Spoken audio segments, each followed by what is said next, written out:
لا حول ولا قوة إلا بالله العلي العظيم أعوذ بالله من الشيطان الرجيم بسم الله الرحمن الرحيم رب اشرح لي صدري ويسر لي أمري واحلل عقدة من لساني يفقهوا قولي الحمد لله الذي علا بحوله ودنا بطوله مانح كل غنيمة وفضل كاشف كل عزيمة وأزل أحمده على عواطف كرمه والسوابغ نعمه وأؤمن به أولا باديا واستهديه قريبا هاديا واستعينه قاهرا قادرا واتوكل عليه كافيا ناصرا الصلاة والسلام على النبي الأمي العربي القرشي المدني الأبته التهامي السيد البهي السراج المضيء الكوكب الدري صاحب الوقار والسكينة المدفون بأرض المدينة العبد المؤيد والرسول المسدد المصطفى الأمجد المحمود الأحمد حبيب إله العالمين وخاتم النبيين وشفيع المذنبين ورحمة للعالمين سيدنا ونبينا ومولانا أبي القاسم محمد وآله الطيبين الطاهرين المعصومين المظلومين ولعنة الله على أعدائهم أجمعين أما بعد فقد قال الله تعالى وتبارك في القرآن الحكيم وهو أصدق الصادقين وقوله الحق بسم الله الرحمن الرحيم ولقد خلقنا الإنسان من سلالة من طين ثم جعلناه نطفة في قرار مكين ثم خلقنا النطفة علقة فخلقنا العلقة مضغة فخلقنا المضغة عظاما فكسونا العظام لحما ثم أنشأناه خلقا آخر فتبارك الله أحسن الخالقين صلوات پڑھیں محمد و آل محمد پر ایک بلند صلوات پڑھ دیجئے محمد و آل محمد پر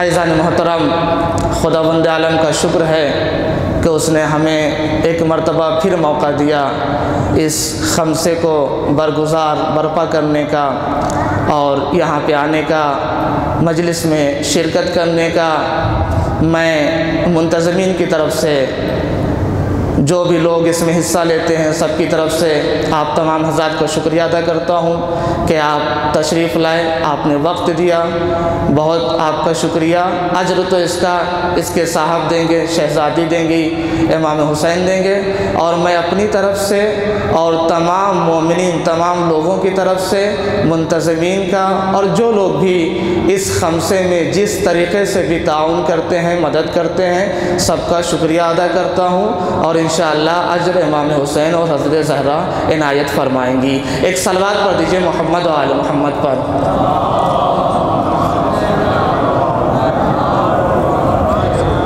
عزیزان محترم خمس مجالس کی پہلی مجلس ہے میرا موضوع ہے عبودیت اور بندگی عبودیت اور بندگی کے حوالے سے اس موضوع کے حوالے سے میں نے سورہ مومنون کی آیت نمبر 12 سے 14 کا تلاوت کرنے کا شرف حاصل کیا ہے جس میں خداوند عالم ارشاد فرما رہا ہے وَلَقَدْ خَلَقْنَا الْإِنسَانَ مِنْ سُلَالَةٍ مِنْ طِينٍ اور ہم نے انسان کو گیلی مٹی سے پیدا کیا وَجَعَلْنَاهُ نُطْفَةً فِي قَرَارٍ مَكِينٍ اس کے بعد ہم نے اس کو نطفے کے طور پہ ایک محفوظ جگہ پہ قرار دیا پھر فرماتا ہے وَجَعَلْنَا النُّطْفَةَ عَلَقَةً پھر ہم نے نطفے کو علقہ قرار دیا فَخَلَقْنَا الْعَلَقَةَ مُضْغَةً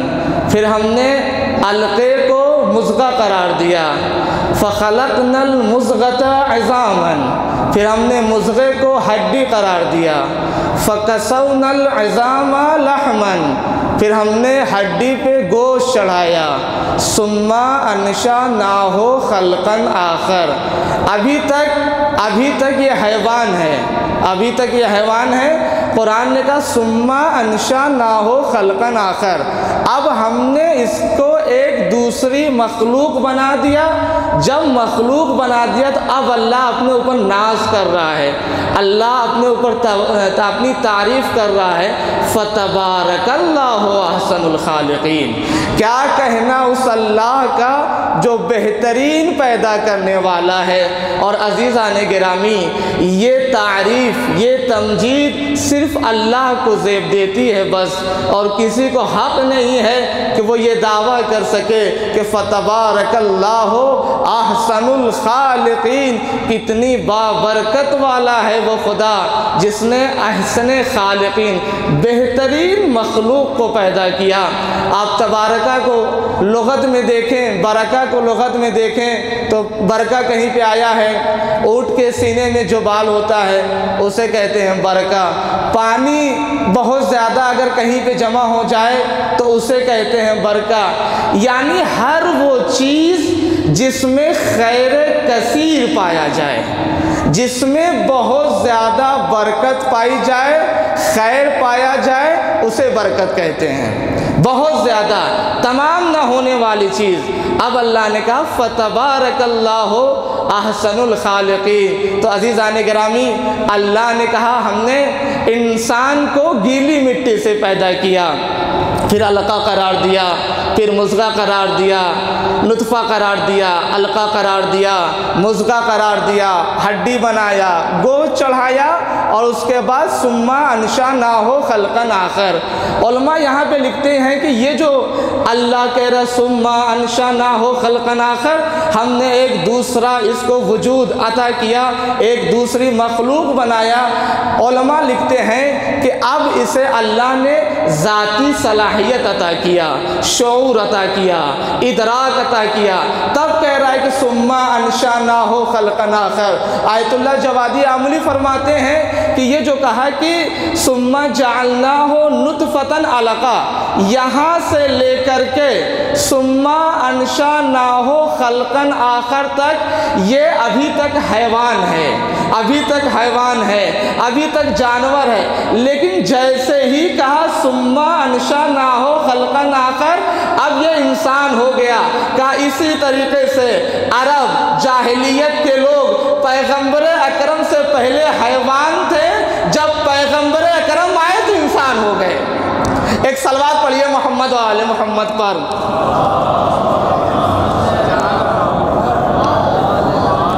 کہا یہ جو عرب کے لوگ تھے یہ پیغمبر سے پہلے حیوان تھے، آپ مثال دیتے ہیں، لیکن جیسے ہی پیغمبر اکرم آئے اب یہ انسان ہو گئے۔ یعنی شعور بیدار ہو گیا، عقل بیدار ہو گئی، ضمیر بیدار ہو گیا، ادراک و آگہی کا نطق پیدا ہو گیا۔ تو عزیزان گرامی، آیت نے بھی یہی کہا کہ ابھی تک یہ حیوان کی منزلوں میں چل رہا تھا، لیکن جیسے ہی کہا ثُمَّ أَنشَأْنَاهُ خَلْقًا آخر، اب یہ انسان ہو گیا، اب شعور دے دیا، اب جوہر ذاتی عطا کر دیا۔ اب اس کے اوپر ہے عمل کر کے فرشتوں سے بہتر ہو سکتا ہے یا جانوروں سے بدتر ہو سکتا ہے۔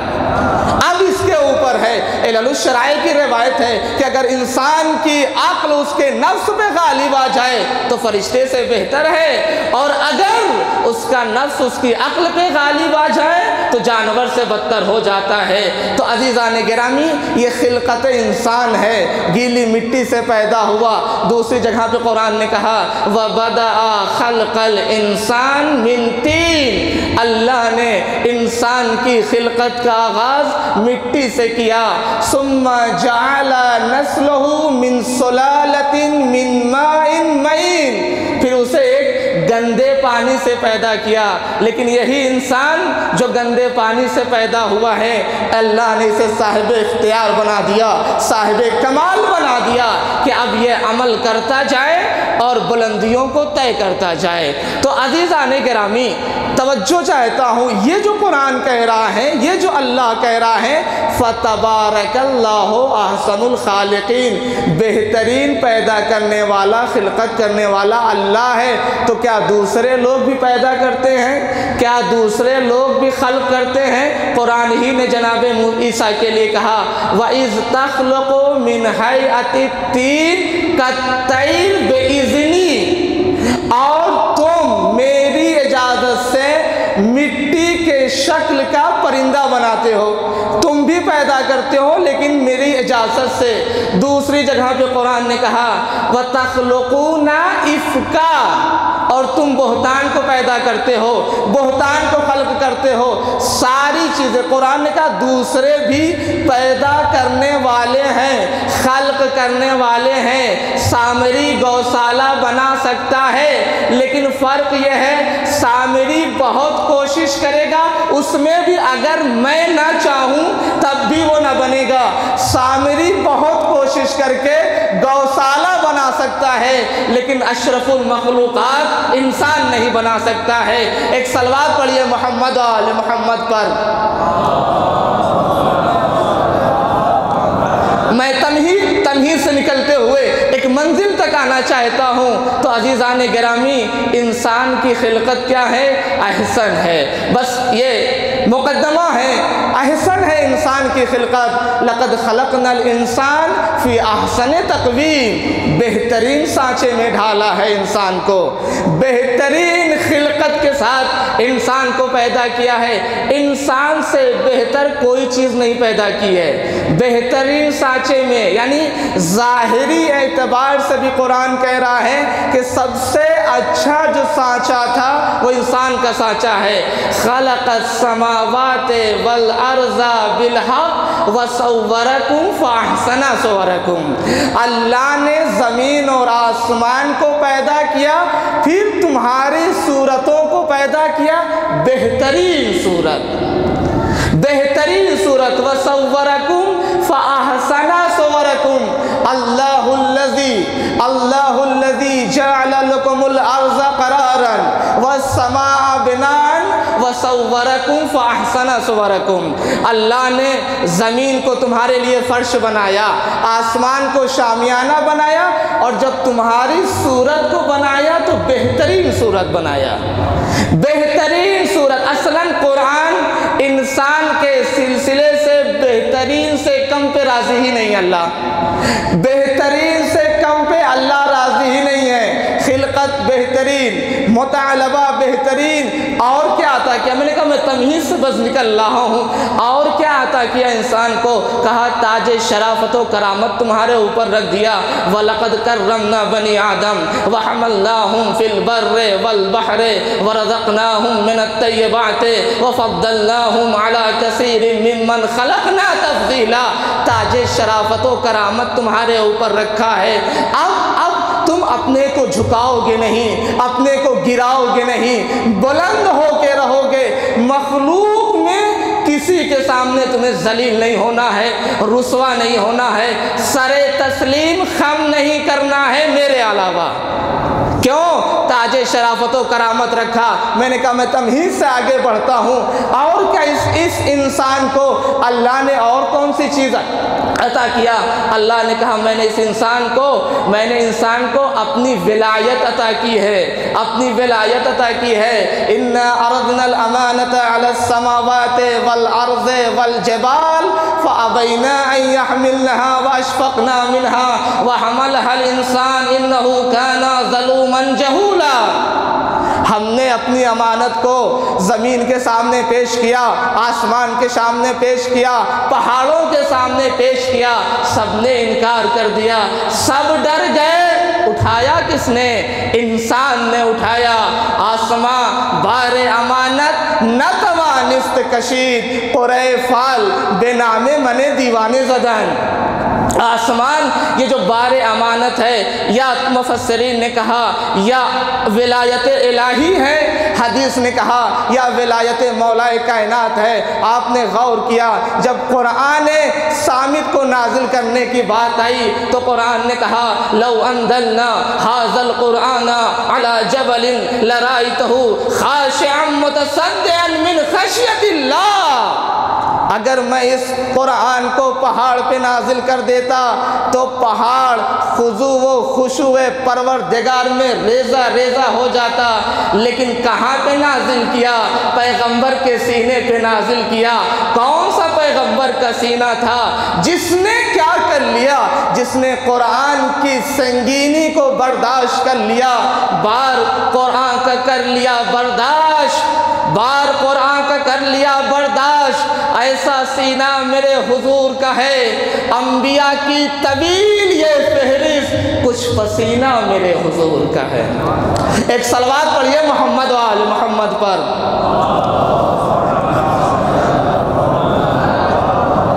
ایک اور صلوات پڑھیے محمد و آل محمد پر۔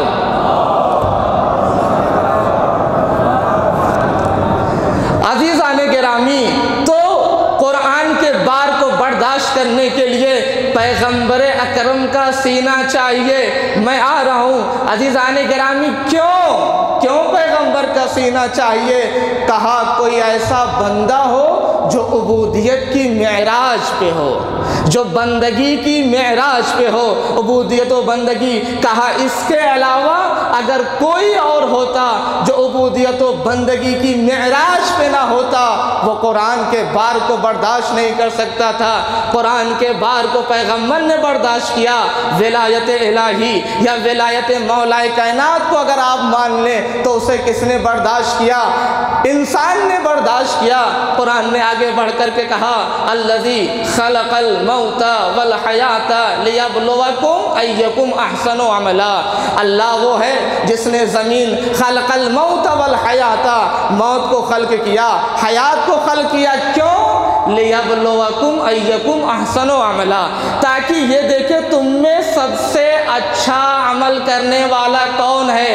کہا ہم احسن کے نیچے بات ہی نہیں کرتے ہیں، اس لیے کہ تمہاری خلقت احسن ہے، تمہاری خلقت ساری چیزوں پہ تمہیں فضیلت عطا کی ہے، شرف عطا کیا ہے۔ یا ابن آدم خلقت الاشیاء لاجلک وخلقتک لاجلی، ساری چیزوں کو تیرے لیے پیدا کیا ہے لیکن تجھے اپنے لیے پیدا کیا ہے۔ انا جعلنا ما علی الارض زینۃ لہا لنبلوہم ایہم احسن عملا۔ زمین پہ جتنی چیزیں ہیں سب انسان کے لیے زینت قرار دیا ہے۔ کیوں؟ تاکہ یہ دیکھیں انسانوں میں سب سے اچھا عمل کس کا ہے۔ سب کچھ تمہارے حوالے کر دیا ہے، ساری چیزوں کو تمہارے حوالے کر دیا ہے۔ اگر تم چاہو گے اختیار پیدا کر سکتے ہو، اختیار پیدا کر سکتے ہو، دوسرے بندوں کی طرح سورج کو پلٹا سکتے ہو، چاند کے ٹکڑے کر سکتے ہو، ستارے کو اپنے در پہ بلا سکتے ہو۔ یہ تمہارے اندر ہم نے صلاحیت عطا کیا ہے، اور کسی کے اندر نہیں عطا کیا ہے۔ ان الذین آمنوا وعملوا الصالحات انا لا نضيع اجر من احسن عملا۔ ان الذین آمنوا وعملوا الصالحات، جو لوگ ایمان لاتے ہیں، نیک عمل انجام دیتے ہیں، ہم احسن عمل کرنے والے کے اجر کو ضائع نہیں کرتے ہیں۔ احسن شرط لیکن احسن کی ہے، بہترین عمل چاہیے۔ عزیزان گرامی، یہیں سے یہ بات بھی استفادہ کی جا سکتی ہے، جب قرآن انسان کے سلسلے سے، مسلمانوں کے سلسلے سے، لوگوں کے سلسلے سے ہر جگہ احسن احسن کا تقاضا کر رہا ہے، تو اس کا مطلب یہ ہوا کہ ہم ہر فیلڈ میں، ہر میدان میں ہمارا کردار، ہمارا عمل، ہمارا کام احسن ہونا چاہیے۔ جس بھی فیلڈ میں ہو، جس بھی میدان میں ہو، تجارت کا میدان ہو، دوسرا میدان ہو، کہا قرآن نے ہم کو یہ سبق دیا ہے، یہ بتایا ہے کہ خلقت احسن ہے، مطالبہ احسن ہے، لہٰذا تمہارا ہر کام، ہر میدان میں احسن ہونا چاہیے۔ ایک صلوات پڑھیے محمد آل محمد پر۔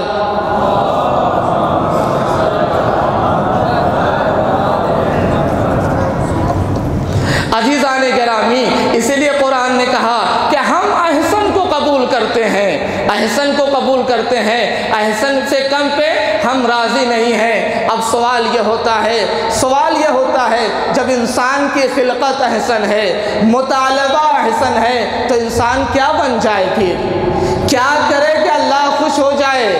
کیا کرے کہ اللہ خوش ہو جائے، اللہ راضی ہو جائے؟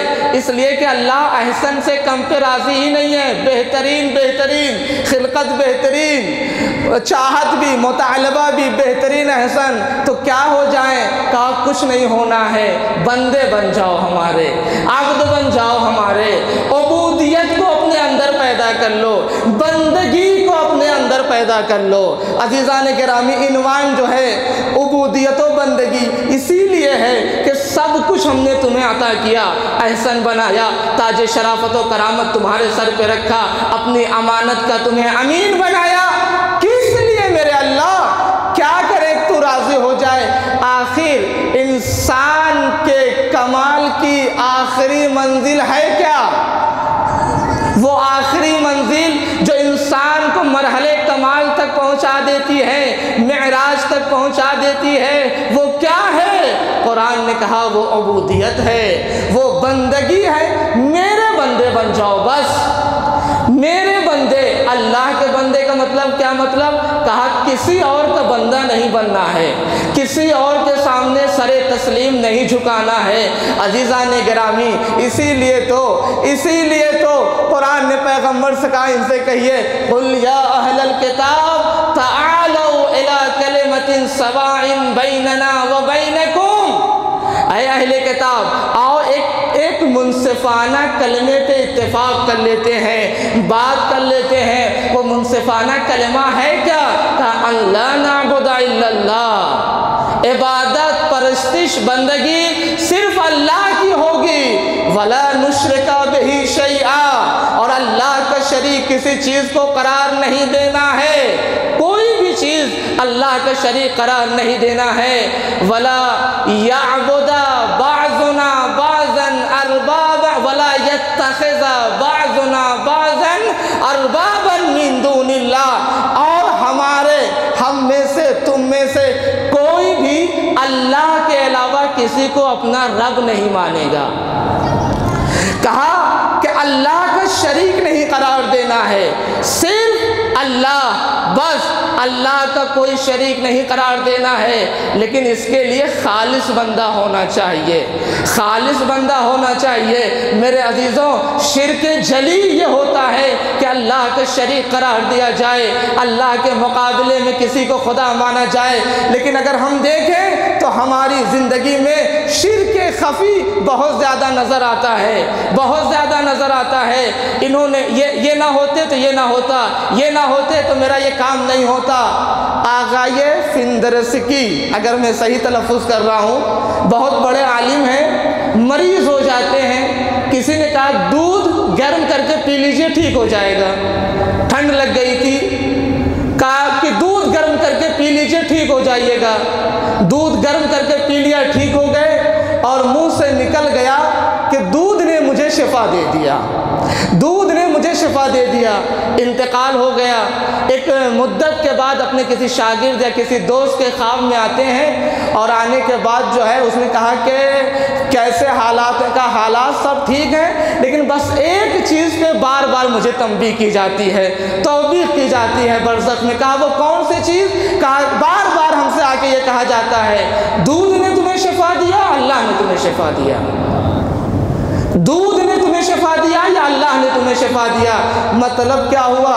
مطلب یہ ہوا کہ تمہیں یہ کہنا ہے کہ اللہ کی اجازت سے، اللہ نے اجازت دی، اللہ کی وجہ سے دودھ نے مجھے شفا دیا، لہٰذا ڈگر بہت مشکل ہے، آسان نہیں ہے شرک خفی کی، شرک خفی کی ڈگر آسان نہیں ہے۔ اسی لیے تو مولا کائنات نے کہا لا تکن عبد غیرک قد جعلک اللہ حرا، کسی کے غلام نہ بن جانا، کسی کے بندے نہ بن جانا، اللہ نے تمہیں آزاد پیدا کیا ہے، حر پیدا کیا ہے۔ مطلب کیا ہوا؟ کا مطلب یہ ہے سر تسلیم صرف میرے سامنے، بس کسی بھی بندے کے سامنے نہیں، کسی بھی بندے کے، حتیٰ بعض لوگ سجدے تعظیمی وغیرہ میں بھی مشکل کرتے ہیں، میں اس بحث میں نہیں جانا چاہتا ہوں۔ کہا سر جھکانا ہے تو صرف میرے سامنے، مطلب کہا عبودیت بندگی یعنی اگر خاضع ہونا ہے، ذلیل ہونا ہے، متواضع ہونا ہے، اگر جھکانا ہے کہیں تو میرے سامنے جھکانا ہے۔ عزیزان گرامی، ہم دیکھتے ہیں انبیاء، مرسلین، صلحاء، ائمہ کیوں آخر اتنی بلندی پہ پہنچ گئے، کیوں آخر اتنا مرتبہ ہے، کیوں جناب موسیٰ کلیم اللہ بن گئے؟ ایک صلوات پڑھیے محمد و آل محمد پر۔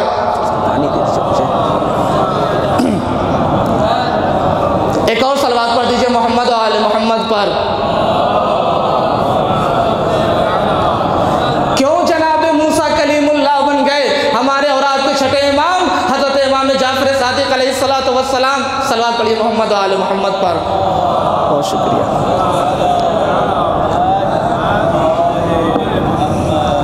مولا فرماتے ہیں کہ اوحی اللہ عز وجل الی موسیٰ ان یا موسیٰ اتدری لما اصطفیتک بکلامی دون خلقی، اے موسیٰ تمہیں پتا ہے کہ میں نے تمہیں کیوں اپنا کلیم قرار دیا ہے؟ اتنے سارے دنیا میں لوگ ہیں لیکن کلیم اللہ صرف تم کیوں بنے؟ اللہ مجھ سے گفتگو کرنے کے لیے، مجھ سے باتیں کرنے کے لیے، مجھ سے راز و نیاز کرنے کے لیے آخر صرف تم کیوں کلیم بنے؟ جناب موسیٰ نے کہا یا رب ولما ذاکا، ولما ذاکا، اے میرے اللہ آخر کیوں ایسا ہے؟ آخر کیوں تو نے مجھے اپنا کلیم قرار دیا ہے، اپنے سے گفتگو کرنے والا قرار دیا ہے، راز و نیاز کرنے والا کیا ہے، قرار دیا ہے؟ امام نے فرمایا فَأَوْحَى اللَّهُ تَبَارَكَ وَتَعَالَى أَن يَا مُوسَىٰ إِنِّي قَلَّبْتُ عِبَادِي ظَهْرًا لِبَطْنٍ فَلَمْ أَجِدْ فِيهِمْ أَحَدًا فَلَمْ أَجِدْ فِيهِمْ أَحَدًا أَذَلَّ نَفْسِي لِي مِنْكَ، اے موسیٰ میں نے اپنے تمام بندوں میں دیکھا، نگاہ کیا، میں نے کسی کو تم سے زیادہ اپنے لیے خاضع اور خاشع نہیں پایا۔ سب سے زیادہ تو خاضع اور خاشع پایا، اپنے کو گرانے والا، جھکانے والا تمہیں پایا۔ وَإِذَا صَلَّيْتَ وَذَاتَ خَدَّيْكَ عَلَى التُّرَابِ، اور جب تم نماز پڑھتے ہو، جب تم نماز پڑھتے ہو اپنے رخسار کو زمین پہ رکھتے ہو، اے موسیٰ تمہارے اسی خضوع اور خشوع کے لیے کی وجہ سے میں نے تمہیں کلیم اللہ قرار دے دیا، اس لیے کہ تم نے سب سے زیادہ میرے بندوں میں میرے سامنے اپنے کو جھکایا ہے، گرایا ہے، تواضع کی ہے۔ کہا اگر جھکانا ہی ہے، اگر گرانا ہی ہے تو سب کے سامنے نہیں، سب کے سامنے نہیں، اللہ کے سامنے۔ اور عزیزان گرامی، جتنا زیادہ انسان کے اندر عبودیت پائی جائے گی، بندگی پائی جائے گی اللہ کے حوالے سے، اتنی ہی زیادہ اس کے یہاں حریت پائی جائے گی، آزادی پائی جائے گی۔ پھر وہ دنیا میں نہ کسی کے سامنے جھکے گا، نہ کسی سے ڈرے گا، اگر عبودیت اور بندگی اللہ کے لیے ہے۔ اسی لیے تو کائنات کے امین نے کہا الا حر یدعو ھذہ اللماظ لأہلھا، کیا تم میں سے کوئی جوان مرد ایسا نہیں ہے، کوئی آزاد مرد ایسا نہیں ہے جو اس دنیا کو، لمازہ یعنی اس دنیا کو تعبیر کیا ہے، لمازہ جو اس گوشت کے ریشے کو، یعنی دنیا سے تعبیر کر رہے ہیں، جو اس گوشت کے ریشے کو اس کے اہل کے لیے چھوڑ دے۔ کیا تم میں سے کوئی ایسا آزاد مرد نہیں؟ کہا دنیا کی اوقات انسان کے دانت میں پھنسنے والا جو گوشت کا ریشہ ہوتا ہے اس سے زیادہ نہیں ہے۔ کیا تم میں سے کوئی ایسا نہیں ہے کہ اس دنیا کو ان کے اہل کے لیے چھوڑ دیا جائے؟ اس کے بعد مولا فرماتے ہیں وَإِنَّهُ لَيْسَ لِأَنفُسِكُمْ ثَمَنٌ، اور یاد رکھو تمہارے نفس کی کوئی قیمت نہیں ہے، إِلَّا الْجَنَّةِ فَلَا تَبِعُوهَا إِلَّا بِهَا، اگر نفس کو بیچنا ہے تو جنت سے کمتر میں نہ بیچنا۔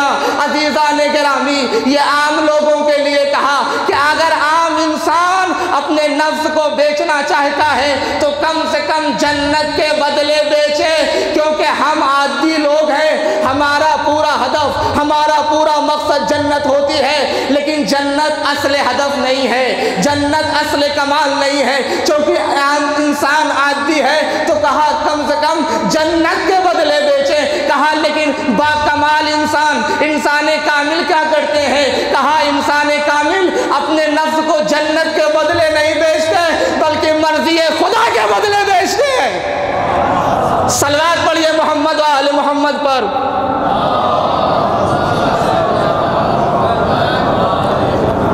کہا یہ عام انسان کی بات ہو رہی ہے، کم سے کم اتنا کرو، جھکو نہیں، تھوڑے سے پیسوں کے لیے، تھوڑی سی شہرت کے لیے، تھوڑی سی عزت کے لیے نہ بیچو اپنے کو۔ کم سے کم اگر بیچنا ہے جنت کے لیے بیچیں۔ لیکن کیا ایسے لوگ ہیں جو جنت سے بڑا بھی ہدف رکھتے ہیں؟ کہا ہاں ایسے بھی لوگ ہیں جو اپنی مرضی کو جو اپنے نفس کو اللہ کی مرضی کے علاوہ نہیں بیچتے۔ ظاہر سی بات ہے یہ سودا کوئی غیر معصوم نہیں کر سکتا ہے، یہ سودا کائنات کا امیر کر سکتا ہے، جس کی نگاہ میں دنیا کی نہ کوئی حیثیت ہے نہ کوئی اوقات ہے۔ تو عزیزان گرامی کہا اگر بیچنا ہے تو کم سے کم جنت کے بدلے بیچو۔ اسی لیے کائنات کے ہم عبادت کرتے ہیں، بندگی کرتے ہیں۔ کائنات کے امیر نے کہا اِنَّا قَوْمًا عَبَدُوا اللَّهَ رَغْبَةً، ایک قوم وہ ہے جو اللہ کی عبادت کرتی ہے لالچ میں، فَتِلْكَ عِبَادَةُ التُّجَّارِ، یہ تاجروں کی عبادت ہے، یہ بزنس مینوں کی عبادت ہے، لالچ میں عبادت ہو رہی ہے۔ وَإِنَّا قَوْمًا عَبَدُوا اللَّهَ رَهْبَةً، اور ایک وہ قوم ہے جو اللہ کی اطاعت کرتی ہے، عبادت کرتی ہے خوف و ڈر کی وجہ سے، فَتِلْكَ عِبَادَةُ الْعَبِيدِ، یہ غلاموں کی نوکروں کی عبادت ہے۔ وَإِنَّا قَوْمًا عَبَدُوا اللَّهَ شُكْرًا لَهُ فَتِلْكَ عِبَادَةُ الْأَحْرَارِ، یہ آزاد لوگوں کی عبادت ہے، یہ آزاد لوگوں کی عبادت ہے۔ فَهِيَ أَفْضَلُ الْعِبَادَةِ، بہترین عبادت یہ ہے۔ کائنات کے امیر نے تین طریقے بتا دیے، کہا تین قسم کے لوگ ہیں۔ ایک وہ ہیں جو اللہ کی عبادت کرتے ہیں، کس لیے؟ لالچ میں کرتے ہیں، کہا یہ تاجروں والی عبادت ہے، کہا کم سے کم اتنا ہونا چاہیے۔ ایک وہ لوگ ہیں جو ڈر سے کرتے ہیں، کہا یہ غلاموں کی عبادت ہے۔ ایک وہ ہیں جو شکر اللہ حب اللہ، اللہ کی محبت کے لیے عبادت کرتے ہیں، اس کے شکر کے لیے عبادت کرتے ہیں، یہ احرار کی عبادت ہے۔ اے میرے مولا آپ کون سی عبادت انجام دیتے ہیں ان تینوں میں سے؟ کائنات کے امین نے کہا میرے اللہ ما عبدتک خوفا من نارک ولا طمعا فی جنتک بل وجدتک عبادتا بل وجدتک اہلا للعبادہ فعبادتک، اے میرے اللہ علی تیری عبادت نہ جنت کے شوق میں کرتا ہے نہ جہنم کے خوف میں کرتا ہے، بلکہ تجھے لائق عبادت پایا اس لیے تیری عبادت کرتا ہے۔ صلوات پڑھیے محمد و آل محمد پر۔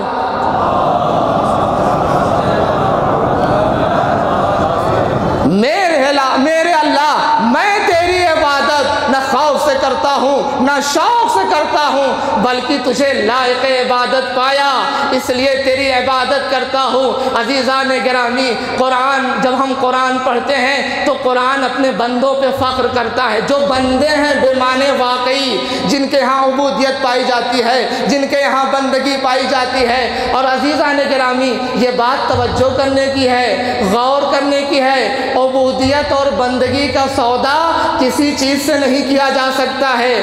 کتنے بھی لاکھ احسان ہو، لاکھ نیکیاں ہو کسی کی، لیکن سر تسلیم نہیں جھکنا ہے، خم نہیں کرنا ہے۔ اگر کوئی کہے ہم نے یہ احسان کیا وہ احسان کیا، سب کچھ اپنی جگہ پہ، لیکن سجدہ آپ کا نہیں ہوگا، سر آپ کے سامنے نہیں جھکے گا۔ میں ایسے ہی نہیں کہہ رہا ہوں، قرآن سے کہہ رہا ہوں۔ فرعون نے پہچانیے اس زمانے کے فرعون سے لے کر کے آج کے ظالموں جابروں حاکم فرعون کو پہچانیے۔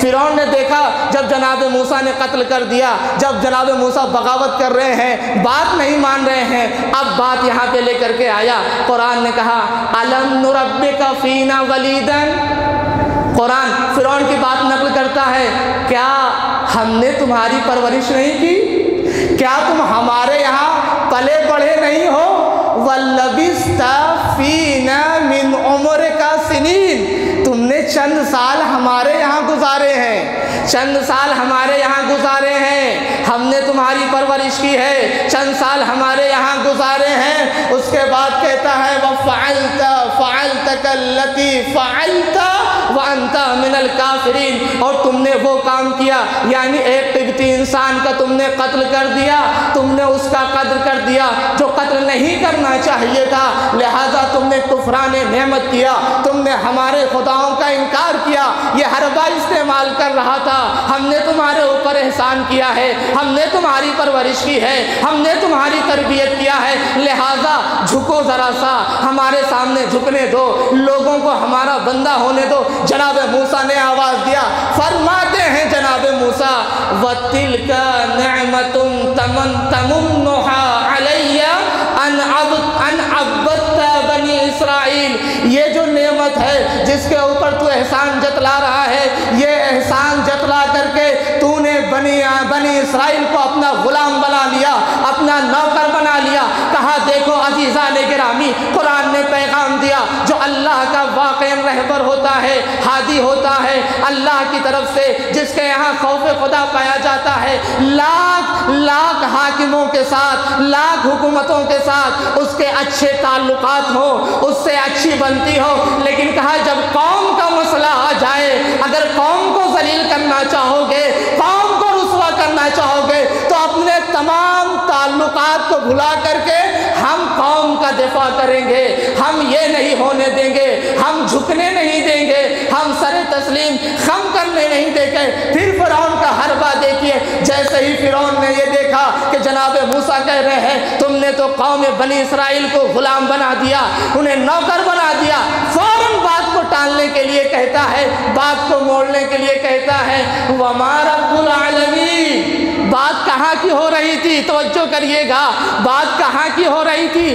بات یہ کہہ رہا تھا کہ ہم نے تمہاری تربیت کیا، ہم نے تمہاری پرورش کیا، چند سال تم ہمارے گھر میں رہے، ہمارے محل میں رہے، لیکن آخر میں تم نے وہ کام کیا جو نہیں کرنا چاہیے تھا۔ جناب موسیٰ نے اس کے ضعف کو بتایا، اس کے نقص کو بتایا، اس کی کمی کو بتایا کہ یہ جو تم کام کر رہے ہو لوگوں کو غلام بنانے کا، لوگوں کو بندہ بنانے کا، یہ کام نہیں صحیح ہے۔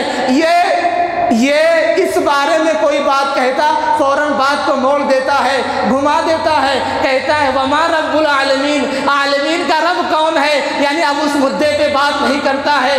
ایک بات واضح ہو گئی، اس وقت سے فرعون سے لے کر کے آج تک جب ان سے ادھر ادھر کی باتیں کریے تو یہ بات کریں گے، لیکن اصل مدعا پہ بات کریے بات نہیں کریں گے، مہنگائی پہ بات کریے بات نہیں کریں گے، روزگاری پہ بات کریے بات نہیں کریں گے، تعلیم پہ بات کریے تو بات نہیں کریں گے، بات کہیں کی ہوگی اس کو گھما دیا جائے گا۔ ایک صلوات پڑھیے محمد و آل محمد پر، ایک اور صلوات پڑھیے محمد و آل محمد پر۔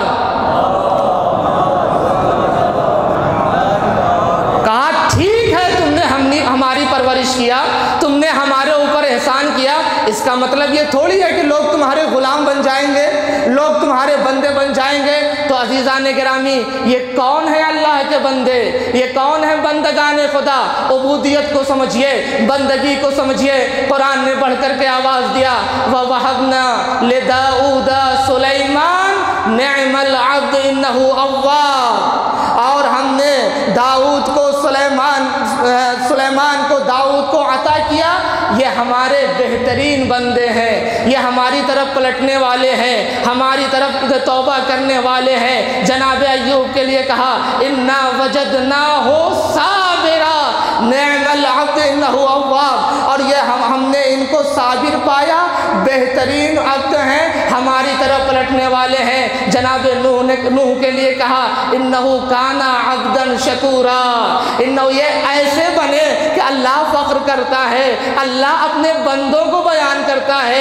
عزیزان کرام تھوڑا توجہ رکھ لیجئے گا، شاید موضوع تھوڑا سا سنگین ہو گیا لیکن تھوڑا توجہ رکھیے گا۔ کہا اِنَّهُ كَانَ عَبْدًا شَكُورًا، یہ ہمارے کون سے بندے ہیں، یہ ہمارے شکر گزار بندے ہیں۔ جناب خضر و جناب موسیٰ کی داستان کو نقل کر کے کہتا ہے فَوَجَدَ عَبْدًا مِّنْ عِبَادِنَا، ان لوگوں نے ہمارے ایک بندے کو پایا۔ کون سا بندہ؟ آتَيْنَاهُ رَحْمَةً مِّنْ عِنْدِنَا، ہم نے اپنی طرف سے اسے رحمت عطا کیا۔ وَعَلَّمْنَاهُ مِن لَدُنَّا عِلْمًا، ہم نے اپنی طرف سے اسے علم عطا کیا۔ قرآن اپنے بندوں کو بیان کر رہا ہے۔ توجہ چاہتا ہوں عزیزان گرامی، یہیں پہ قرآن نہیں رکا، پیغمبر سے فرماتا ہے وَاذْكُرْ عَبْدَنَا ایوب، ہمارے بندے ایوب کو یاد کریے کہ جب وہ کہتے ہیں انی مسنی الشیطان بنصب وعذاب، جناب ایوب کو کہا یہ ہمارے بندے ہیں۔ قرآن نے آگے بڑھ کر کے آواز دیا وَاذْكُرْ عِبَادَنَا إِبْرَاهِيمَ وَإِسْحَاقَ وَيَعْقُوبَ أُولُو الْأَيْدِي وَالْأَبْصَارِ إِنَّا أَخْلَصْنَاهُمْ بِخَالِصَةٍ ذِكْرَى الدَّارِ وَإِنَّهُمْ لَمِنَ الْمُصْطَفَيْنَ الْأَخْيَارِ وَاذْكُرْ إِسْمَاعِيلَ وَالْيَسَعَ وَذِي الْكِفْلِ وَكُلٌّ مِّنَ الْأَخْيَارِ۔ اللہ کہہ رہا ہے ابراہیم ہمارے بندے ہیں، اسحاق ہمارے بندے ہیں، یعقوب ہمارے بندے ہیں، سب کے سب اچھے ہیں، پاکیزہ ہیں۔ اسماعیل ہمارے بندے ہیں، ذوالکفر ہمارے بندے ہیں، یس ہمارے بندے ہیں، یہ سب اللہ کے بندے ہیں۔ عزیزان گرامی آگے قرآن نے کہا، بہت توجہ چاہتا ہوں، بہت توجہ، بس میں آخری منزل پہ آ گیا ہوں، ایک نتیجے تک لانا چاہتا ہوں۔ کتنی اہم ہے عبودیت، کتنی اہم ہے بندگی۔ قرآن نے دوسری جگہ پہ کہا وَعِبَادُ الرَّحْمَنِ الَّذِينَ يَمْشُونَ عَلَى الْأَرْضِ هَوْنًا وَإِذَا خَاطَبَهُمُ الْجَاهِلُونَ قَالُوا سَلَامًا، اور وہ ہمارے بندے جو ہیں وہ زمین پہ آہستہ چلتے ہیں، وہ زمین پہ تذک و احتشام کے ساتھ چلتے ہیں، جب جاہلین انہیں مخاطب کرتے ہیں تو کیا کرتے ہیں؟ سلام کر دیتے ہیں۔ عبودیت کتنی اہم ہے، بندگی کتنی، ایک نتیجے پہ لانا چاہتا ہوں۔ قرآن نے کہا الحمدللہ الذی انزل علی عبدہ الکتاب، ساری تعریف اس اللہ کے لیے جس نے اپنے بندے پہ کتاب نازل کیا۔ میں آپ سے سوال کرنا چاہتا ہوں، یہ کتاب نبوت پہ نہیں نازل ہو رہی ہے، امامت پہ نہیں نازل ہو رہی ہے، رسالت پہ نہیں نازل ہو رہی ہے، یہ کتاب کس پہ نازل ہو رہی ہے؟ یہ کتاب عبد پہ نازل ہو رہی ہے، بندے پہ نازل ہو رہی ہے۔ کہا عبودیت کا مرحلہ، عبودیت کا مرتبہ رسالت سے پہلے ہے، نبوت سے پہلے ہے، امامت سے پہلے ہے۔ اسی لیے تو ہم تشہود میں پڑھتے ہیں اشہد ان لا الہ الا اللہ وحدہ لا شریک لہ واشہد ان محمدن عبدہ ورسولہ۔ سب سے پہلے کس کا تذکرہ کیا؟ عبودیت کا تذکرہ کیا، بندگی کا تذکرہ کیا، رسالت کا تذکرہ نہیں کیا، نبوت کا تذکرہ نہیں کیا، امامت کا تذکرہ نہیں کیا۔ اور عزیزان گرامی معراج بھی جو ہوئی ہے وہ نہ رسالت کو معراج ہوئی ہے، وہ نہ نبوت کو معراج ہوئی ہے، وہ نہ امامت کو معراج ہوئی ہے۔ قرآن نے کہا سبحان الذی اسری بعبدہ لیلا من المسجد الحرام الی المسجد الاقصی، پاک و پاکیزہ ہے وہ ذات جس نے اپنے بندے کو راتوں رات سیر کرائی۔ میں آپ سے پوچھنا چاہتا ہوں نبوت کہاں ہے، رسالت کہاں ہے، امامت کہاں ہے؟ تو کہنے دیجئے یہ جو معراج ہو رہی تھی یہ نبوت کی معراج نہیں تھی، یہ رسالت کی معراج نہیں تھی، بلکہ یہ عبودیت و بندگی کی معراج تھی۔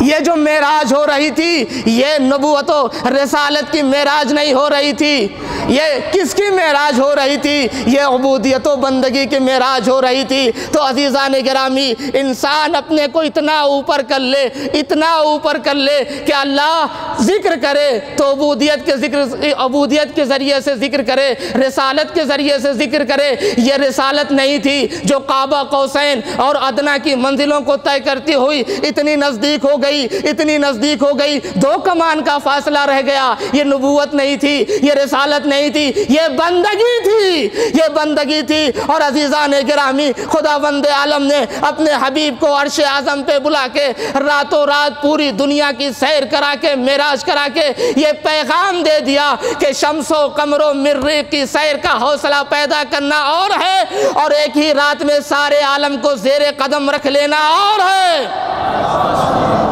صلوات پڑھیے محمد و آل محمد پر۔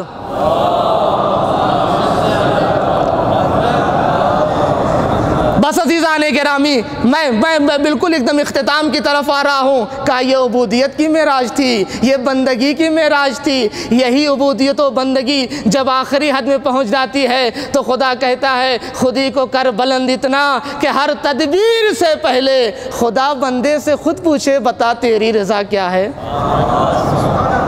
خودی کو کر بلند اتنا کہ ہر تدبیر، یہ کس کے لیے ہے؟ یہ امام حسین کے لیے ہے۔ ابھی تک آپ نے جیسے بھی سنا، لیکن اس پہ زیادہ توجہ چاہتا ہوں۔ بندگی کتنی اہم ہے، عبودیت کتنی اہم ہے کہ سلیمان جیسے، بہت توجہ چاہتا ہوں میرے عزیزوں، بس میں مجلس کو ختم کرنے جا رہا ہوں، بہت توجہ چاہتا ہوں، کتنی اہم ہے عبودیت، کتنی اہم ہے بندگی۔ سلیمان، جناب سلیمان جیسا نبی آواز دیتا ہے رب اوزعنی ان اشکر نعمتک التی انعمت علی وعلی والدی وان اعمل صالحا ترضی وادخلنی برحمتک فی عبادک الصالحین۔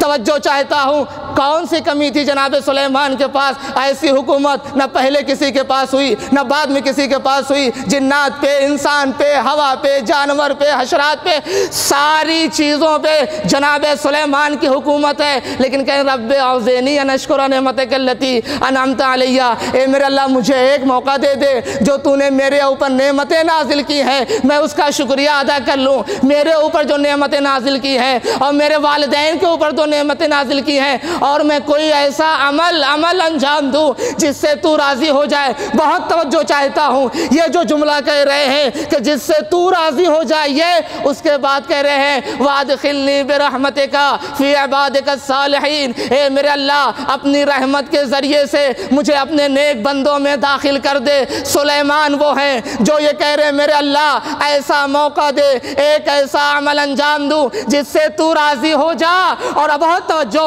اور اپنی رحمت کے ذریعے سے مجھے اپنے نیک بندوں میں داخل کر لے۔ لیکن فخر سلیمان وہ ہے جس کے لیے اللہ کہہ رہا ہے یا ایتھا النفس المطمئنہ ارجعی الی ربک راضیۃ مرضیہ فادخلی فی عبادی وادخلی جنتی۔ سلیمان کہہ رہے ہیں میرے اللہ اپنی رحمت کے ذریعے سے مجھے اپنے نیک بندوں میں داخل کر لے۔ امام حسین کے لیے اللہ کہہ رہا ہے تو میرے نیک بندوں میں داخل ہو جا۔ سلام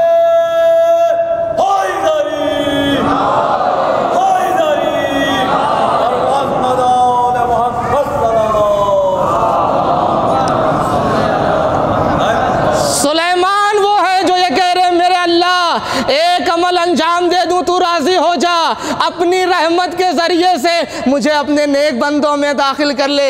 امام کے لیے کہہ رہا، راضین بھی کہہ رہا ہے، مرضین بھی کہہ رہا ہے، حال ہے راضی ہوتے ہوئے بھی مرضی، یعنی اللہ بھی تجھ سے راضی ہے، تو میرے نیک بندوں میں داخل ہو جا۔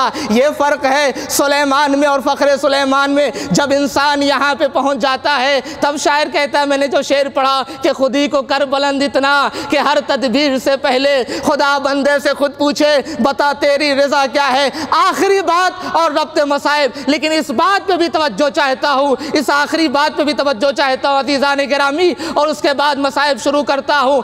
پیغمبر اکرم کون ہے جن کے لیے قرآن نے کہا، قرآن نے کیا کہا کہ پاک و پاکیزہ ہے وہ ذات جس نے راتوں رات اپنے بندے کو سیر کرائی، بندگی کی سیر ہوئی، عبودیت کی سیر ہوئی۔ امام حسین کون ہے جن کے لیے اللہ کہہ رہا ہے تو میرے بندوں میں داخل ہو جا۔ مولا کائنات نے کیا کہا، مولا کائنات نے کیا فخر بیان کیا، کیا شرف بیان کیا، فرماتے ہیں الہی الہی کفا بعزن ان اکون لک عبدا وکفا بی فخرا ان تکون لی ربا۔ اے میرے اللہ علی کے فخر کے لیے، علی کے لیے عزت کے لیے یہی کافی ہے کہ علی تیرا بندہ ہے۔ خیبر کا ذکر نہیں، خندق کا ذکر نہیں، مرحب کا ذکر نہیں، کسی بھی چیز کا ذکر نہیں۔ علی وہ بہادر کا نام ہے، وہ بامعرفت بہادر کا نام ہے کہ جس کی ایک ضربت ثقلین کی عبادت سے بہتر ہو گئی۔ کہا نہیں، کمال بندگی کیا ہے؟ کمال انسان کیا ہے؟ بندگی ہے، عبودیت ہے، ساری چیزیں اللہ کے لیے ہونی چاہیے۔ ان الصلاتی و نسکی و محیای و مماتی للہ رب العالمین۔ یہ کون کہہ رہا ہے؟ یہ شیخ الانبیاء جناب ابراہیم کہہ رہے ہیں، میری ساری چیزیں کس کے لیے ہے؟ اللہ کے لیے ہے۔ توجہ چاہتا ہوں، آخری جملے پہ توجہ چاہتا ہوں، اس کے بعد ربط مسائل۔ اب اس امام کا ذکر ایک جملے میں کرنا چاہتا ہوں جس کی مناسبت سے یہ خمسہ ہو رہا ہے، یہ مجلسیں ہو رہی ہے۔ عزیزان گرامی، میں نے ذکر کیا عبودیت، بندگی، پیغمبر اکرم بھی عبودیت کی آخری معراج پہ ہے، امام حسین بھی آخری معراج پہ ہے، مولا کائنات بھی آخری معراج پہ ہے، لیکن آپ سے سوال کرنا چاہتا ہوں، اس امام کی عبودیت اور بندگی کا اندازہ لگائیے جو ائمہ میں، معصومین میں، پیغمبر کے ہوتے ہوئے، مولا کائنات کے ہوتے ہوئے، امام حسین کے ہوتے ہوئے، جس کا لقب زین العابدین اور سید الساجدین ہو جائے۔ صلوات پڑھیے محمد و آل محمد پر۔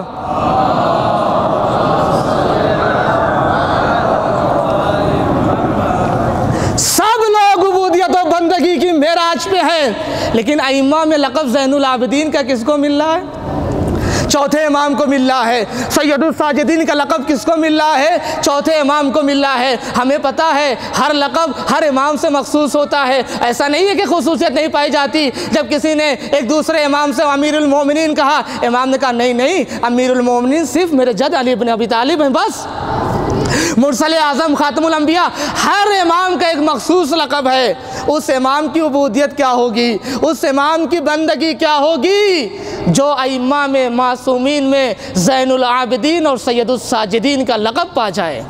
کس بندگی کے معراج پہ ہوگا وہ؟ کس عبودیت کے معراج پہ ہوگا وہ؟ ہاں عزیزان گرامی، مجھے نہیں پتا کہ کیوں آخر ائمہ میں، معصومین میں چوتھے امام کو زین العابدین کہا گیا، سید الساجدین کہا گیا چوتھے امام کو۔ بس عزیزان گرامی، میں یہیں سے مصائب شروع کرنا چاہتا ہوں۔ آخر کتنے باکمال کیا کیا امام سجاد نے؟ کون سی بندگی انجام دی؟ کون سی عبودیت انجام دی کہ لقب سید الساجدین ہو گیا، لقب زین العابدین ہو گیا؟ شاید وجہ یہ ہو کہ امام زین العابدین علیہ السلام سخت سے سخت مصائب میں بھی اپنی بندگی کو نہیں چھوڑا، عبودیت کو نہیں چھوڑا، عبادت کو نہیں چھوڑا۔ یہی وجہ ہے کہ جب امام حسین کا لاشا پامال ہونے لگا، ایک مرتبہ جناب زینب ایک مرتبہ آتی ہیں، شانہ ہلاتی ہیں، آواز دیتی ہے، میرے لال سجدے سے سر اٹھاؤ، میرے لال تمہارے بابا کا لاشا پامال ہوتا ہے۔ ہار بابا، باپ کا لاشا پامال ہو رہا ہے لیکن بندگی انجام دی جا رہی ہے، عبودیت انجام دی جا رہی ہے، امام کا سجدہ نہیں چھوٹ رہا ہے۔ روایت نے نقل کیا، مقتل نے نقل کیا، جب مغرب کے بعد، مغربین کے بعد، عشاء کے بعد سجدے میں سر رکھا تو کب اٹھایا؟ صبح میں اٹھایا۔ یہ ہے زین العابدین، یہ ہے سید الساجدین، جن کی عبودیت و بندگی کی یہ معراج ہے، اتنی بلندی ہے۔ ہار بابا، کوئی بھی حالت رہی، کوئی بھی موقع رہا، امام سجدے کیوں نہیں چھوڑتے تھے؟ یہی وجہ ہے، روایت نے نقل کیا، تاریخ نے نقل کیا، اتنی عبادت کرتے تھے کہ جس جگہ پہ عبادت کرتے تھے اپنے بستر تک خود سے نہیں جا پاتے تھے، سہارے کے ذریعے سے جاتے تھے۔ لیکن جب کسی نے کہا مولا اتنی عبادت، کہا یہ میری عبادت دیکھ رہے ہو، میرے جد علی کی عبادت کو نہیں دیکھا۔ باب ازا، یہ وہ لوگ ہیں جن کی عبادت ہر حال میں باقی رہی، جنہوں نے دنیا کو پیغام دیا تم سے یہ مطالبہ نہیں ہے کہ تیروں کی بارش میں عبادت کرو، خیمے جل رہے ہوں عبادت کرو، لوگ اسیر ہو رہے ہو عبادت کرو، لیکن ہاں عادی حالات میں تو کم سے کم عبادت کر سکتے ہو۔ ہار باب ازا، وہ امام جو زین العابدین ہے، جو سید الساجدین ہے، اس نے وہ مصائب دیکھے جو نہ امام حسین نے دیکھا، جو نہ جناب عباس نے دیکھا۔ یہی وجہ ہے جب 12 محرم کو دفن کرنے کے لیے آئے، جناب عباس کے سینے پہ اپنا سر رکھ کے کہتے ہیں چچا آپ سو رہے ہیں، ذرا دیکھیے تو سیدانیہ برہنہ سر ہے۔ اے چچا آپ نے وہ منظر نہیں دیکھے جو میں نے دیکھا، جو زین العابدین نے دیکھا، جو سید سجاد نے دیکھا۔ یہی تو وجہ ہے پوری زندگی روتے تھے، کوفے کو یاد کر کے، شام کو یاد کر کے۔ مولا کیا دیکھ لیا جو امام حسین نے نہیں دیکھا، جو امام جناب عباس نے نہیں دیکھا؟ کہا میرے چچا اور میرے بابا نے سیدانیوں کے سر کو برہنہ نہیں دیکھا، ارے بابا کے سر کو نیزے کی بلندی پہ نہیں دیکھا۔ ہاں ارباب ازا، یہ وہ ایام ہے جب قافلہ لٹا ہوا قافلہ کوفے میں ہے اور کوفے سے بڑھ رہا ہے۔ کہاں کے لیے؟ شام کے لیے۔ رو لیجئے، گریہ کر لیجئے۔ امام سجاد کے اصل مصائب یہی ہے، یہی وجہ ہے کہ امام سجاد کی شہادت میں آپ امام سجاد کی شہادت کے مصائب نہیں سنتے ہیں کہ امام کیسے شہید ہوئے۔ ارے سب سے بڑا مصائب تو یہی ہے جو امام خود، جب امام سے سوال کیا گیا مولا سب سے بڑے مصائب کہاں پہ پڑے؟ کہا الشام الشام الشام۔ اسی لیے مولا کے سارے مصائب یہیں پہ بیان کیے جاتے ہیں۔ ہاں ارباب ازا، مقتل نے نقل کیا اہل حرم کا قافلہ جب کوفے میں داخل ہونے والا تھا تو شام ہو چکی تھی، غروب ہونے والا تھا، غروب ہونے والا تھا۔ ارے چاہیے تو یہی تھا وہ بیویاں جنہیں امام حسن گھر سے لے کے چلے تھے، جب گھر سے لے کے چلے تھے صبح ہو گئی، مولا کائنات نے کہا حسن دن کے اجالے میں سفر نہ کرنا، دن کے اجالے میں زینب کو کوفے نہ لانا، اے حسن انتظار کرو، دن ڈھل جائے، شام ہو جائے، غروب ہو جائے، پھر کوفے میں داخل کرنا۔ لیکن ظالموں نے برعکس کر دیا۔ اے ارباب ازا، شام کے وقت اب دروازے کوفے پہ پہنچے، کہا قافلے کو روک دیا جائے، بازار کو سجایا جائے اور دن کے اجالے میں لایا جائے۔ رات کی تاریکی میں وہ مزہ نہیں آئے گا، وہ خوشی نہیں ہو پائے گی۔ اے ارباب ازا، کون سیدانیاں جن کے اوپر سورج نے اجالا نہیں کیا تھا؟ اے ارباب ازا، مقتل نے نقل کیا ظالموں نے کوفے کے باہر اپنے لیے چند خیمے نصب کر دیے اور سیدانیاں، بچے، اہل حرم تنہا بغیر خیمے کے ایسے ہی رات بسر کیا۔ دن ہوا، راوی کہتا ہے میں حج کے فرائض کو انجام دے کر کوفے میں داخل ہوا، میں نے دیکھا کوفے میں سناٹا ہے، عجیب عالم ہے۔ میں نے پوچھا کیا ہوا؟ کہا لوگ تماشا دیکھنے کے لیے گئے ہیں، شہر کو دلہن کی طرح سجایا گیا تھا۔ میں گیا، میں نے دیکھا کچھ اسیر ہے، میں نے دیکھا کچھ بیبیاں ہیں جو اسیر ہے۔ ایک قیدی ہے جس کے ہاتھوں میں ہتھکڑی ہے، جس کے پیروں میں بیڑی ہے، جس کے گلے میں خاردار توق ہے اور توق سے خون ٹپک رہا ہے، خون بہ رہا ہے۔ میں نے پوچھا یہ کون لوگ ہیں؟ کہا یہ باغی لوگ ہیں، انہوں نے بغاوت کیا تھا۔ ایک مرتبہ میری نظر ایک سر پہ پڑی جو نیزے کی بلندی پہ تھا۔ اے ارباب ازا، پتہ ہے جناب زینب خطبہ دے رہی ہے، فریاد کر رہی ہے، بیان کر رہی ہے، تڑپ رہی ہے، بلک رہی ہے، بد دعائیں دے رہی ہے۔ اے کوفے والوں، رو، تمہارے مقدر میں رونا ہے، تم نے بے وفائی کیا ہے، تم نے ہمارے بھائی کو بلا کر کے قتل کر دیا، مار دیا۔ زینب کو خاموش کیسے کیا جائے؟ زینب خاموش کیسے ہو؟ ایک مرتبہ لوگوں نے دیکھا نیزے کی بلندی سے کٹے ہوئے سر سے آواز آتی ہے، ام حسبتم ان اصحاب الکہف والرقیم کانوا من آیاتنا عجبا۔ اب زینب رک گئی، نیزے کی بلندی پہ نگاہ کیا، کٹے ہوئے سر سے آواز آ رہی تھی۔ اب زینب خاموش ہو گئی، زینب چپ ہو گئی۔ پتہ ہے کیا کہتی ہے؟ اے میرے بھائی، اے میرے ماں، اے میرے چاند، تمہیں کیا ہو گیا کہ کامل ہونے سے پہلے گہن لگ گیا، کامل ہونے سے پہلے گہن لگ گیا۔ اے میرے بھائی بھیا یہ میں نے تو ساری چیزیں ماں سے سنا تھا، اماں سے سنا تھا، لیکن اے بھیا مجھے یہ نہیں پتا تھا کہ تمہارا سر نیزے کی بلندی پہ کیا جائے گا۔ ایک مرتبہ کہتی ہے یا اخی فاطمۃ الصغیر کلمنی، اے بھیا یہ چھوٹی سی بچی کھڑی ہے، ارے ذرا سا اس سے باتیں کر لو، اس کا دل آب ہوا جا رہا ہے، یہ دنیا سے جانے والی ہے۔ کون سی بچی تھی؟ جب امام جا رہے تھے تو کہا تھا نیند آئے گی جب آپ کی بو پاؤں گی بابا، میں رات کو مقتل میں چلی آؤں گی بابا۔ ہار باب ایسا میں نے مجلس ختم کر دیا۔ جناب زینب سے نے کہا بھیا 2 کلمہ بات کر لو، بچی جان دے دے گی۔ آخری بات اور جو زحمت تمام، مسلم معمار کا بیان ہے، میں دارالعمارہ میں کام کر رہا تھا، اچانک سے شور اٹھتا ہے تماشا دیکھنے چلو، تماشا دیکھنے چلو۔ میں کام چھوڑ کے بھاگا، میں نے غلام کو دیکھا، میں نے کہا کیا بات ہے؟ کہا ایک باغی تھا جس نے حاکم کے خلاف بغاوت کیا تھا، اس کا سر کاٹ کر کے نیزے پہ بلند کر کے لایا گیا ہے، خواتین کو اسیر کیا گیا ہے۔ مسلم نے کہا میں نے اپنے سر پہ ہاتھ مارا، چہرے پہ ہاتھ مارا، نزدیک تھا کہ میں اندھا ہو جاتا۔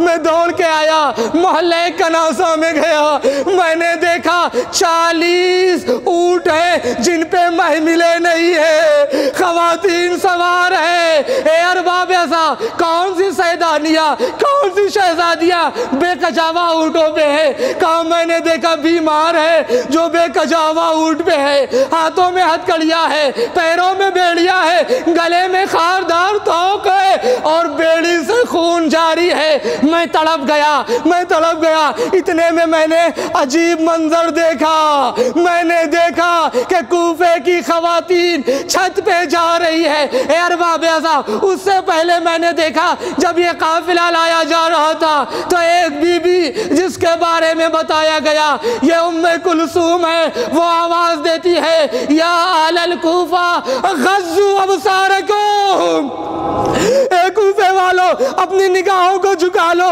تم پیغمبر کو کیا منہ دکھاؤ گے، مولا کائنات کو کیا منہ دکھاؤ گے، مجھے اس حالت میں ہمیں دیکھ رہے ہو۔ آخری جملہ مجلس ختم ہو گئی، کہا آنکھوں کو جھکا لو۔ مسلم نے کہا میں نے عجیب منظر دیکھا، ارے کوفے کی خواتین چھت پہ جاتی ہے، صدقے پھینک رہی ہے، کھجوریں پھینک رہی ہے۔ علی کی بیٹی ام کلثوم نے آواز دیا یا اہل الکوفہ ان الصدقۃ علینا حرام۔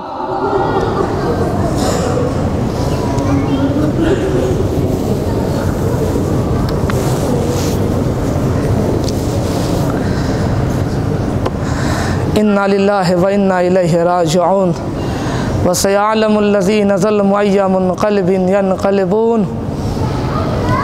اللہم صلی علی محمد وعلی محمد، اللہم صلی علی محمد وعلی محمد، اللہم صلی علی محمد وعلی محمد۔ میرا اللہ تجھے واسطہ محمد وعلی محمد کا ہمارے اس مختصر سے عمل کو ہم سے قبول فرما۔ میرا اللہ تجھے واسطہ محمد وعلی محمد کا ہمارے آنسوؤں کو رومال حضرت زہرا میں جگہ عنایت فرما۔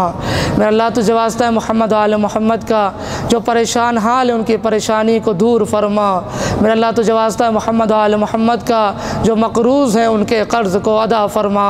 میرا اللہ تجھے واسطہ محمد وعلی محمد کا جو بھی حضرات یہاں پہ تشریف فرما ہیں ان کی دلی نیک حاجتوں کو پورا فرما۔ میرا اللہ تجھے واسطہ محمد وعلی محمد کا اس محرم کو ہمارے لیے آخری محرم قرار نہ دینا۔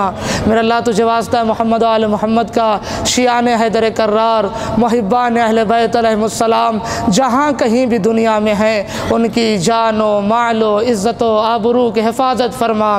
میرا اللہ تجھے واسطہ محمد وعلی محمد کا علماء، فقہا، مراجع، رہبر انقلاب اسلامی، آیت اللہ سستانی سب کو صحت و سلامتی اور طول عمر بابرکت عنایت فرما۔ میرا اللہ تجھے واسطہ محمد و آل محمد کا پرچم اسلام کو سر بلند اور پرچم کفر و نفاق کو سر نگو فرما۔ میرا اللہ تیرے نزدیک سب سے خاص اور سب سے اہم دعا یہ ہے، ہمارے صاحب، ہمارے مالک یوسف زہرا امام زمانہ کے ظہور میں تعجیل فرما اور ہم کو ان کے اعوان و انصار میں شمار فرما اور ہمارے امام کو ہم سے راضی و خوشنود فرما۔ ربنا تقبل منا انک انت السمیع العلیم۔